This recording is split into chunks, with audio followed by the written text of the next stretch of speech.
ਪਿੱਛੇ ਹੋਇਆ ਪਿੱਛੇ पीछे ले जाओ तो पीछे ले जाओ पीछे ले जाओ ਗੱਡੀ ਅੱਗੇ ਜਾਣ ਦਿਓ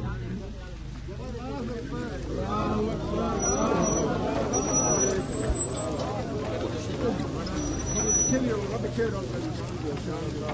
ਅੰਦਰ ਉੱਚੋ ਮਤਰੋਸਾ ਦਾ ਕੀ ਕਰ ਹੋ ਜਾਣ ਦਿਓ ਜੀ ਬਾਤ ਆ ਗਿਆ ਆ ਗਿਆ उस्मान चार पाई ले ਇੱਧਰ ਉੱਪਰ ਜੀ